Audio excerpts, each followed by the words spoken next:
नमस्कार दोस्तों।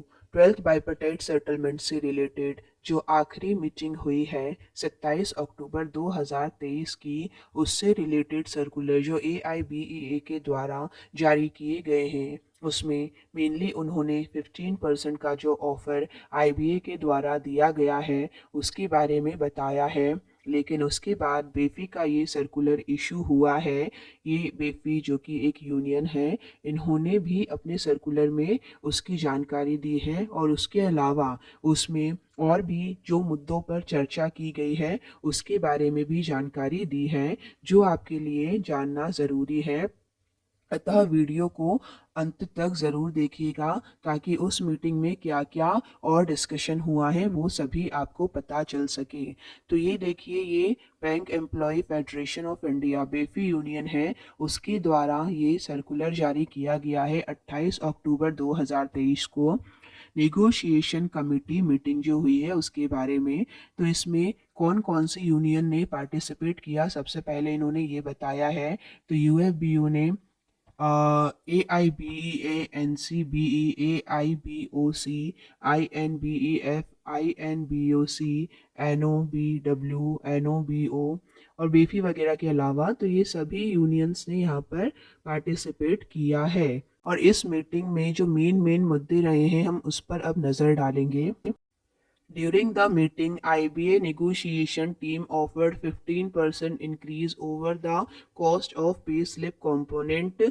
तो ये 15% का ऑफर IBA के द्वारा दिया गया है, जिसके बारे में शुरू से ही सबको पता चल चुका है और इसको UFBU ने रिजेक्ट कर दिया है, इसे अभी मानने से इनकार कर दिया है और यूनियंस चाहती हैं कि इसे और इंक्रीज किया जाए।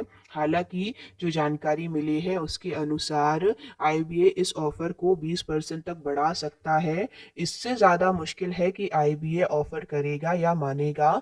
तो अभी अंदाज़ा ये लगा के चला जा सकता है कि इस बाइपर्टाइट सेटलमेंट में जो इंक्रीज मिलेगा कॉस्ट ऑफ पे वो 20% तक का मिल सकता है।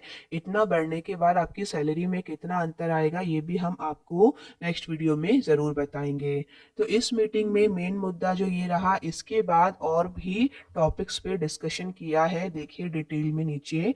In the meeting of the negotiation committee attention of IBA was drawn by the Union Association of the following issue: Introduction of 5G banking।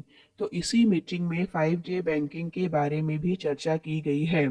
हालांकि डिटेल में बेफी ने यहाँ नहीं बताया कि इसके बारे में चर्चा हुई तो कंक्लूजन क्या निकला है, बट यही टॉपिक अगर AIBA अपने सर्कुलर में इशू करता तो वो ये लाइन इसके साथ ज़रूर लिखता कि IBA ने यही कहा है कि वो अंडर एक्टिव कंसिडरेशन है, इस पर गवर्नमेंट का डिसीजन आना बाकी है। जैसे ही वो गवर्नमेंट अपना लेटर इशू कर देती है, 5G बैंकिंग को एप्लीकेबल कर दिया जाएगा, तो शायद इस मीटिंग में भी इसका कंक्लूजन यही रहा होगा। इसीलिए बेफी ने डिटेल में छापने से ज़्यादा बेटर सिर्फ इसका हेडिंग लिखा है कि चर्चा तो की गई है, यानी कि इस मीटिंग में भी इस मुद्दे को उठाया गया था।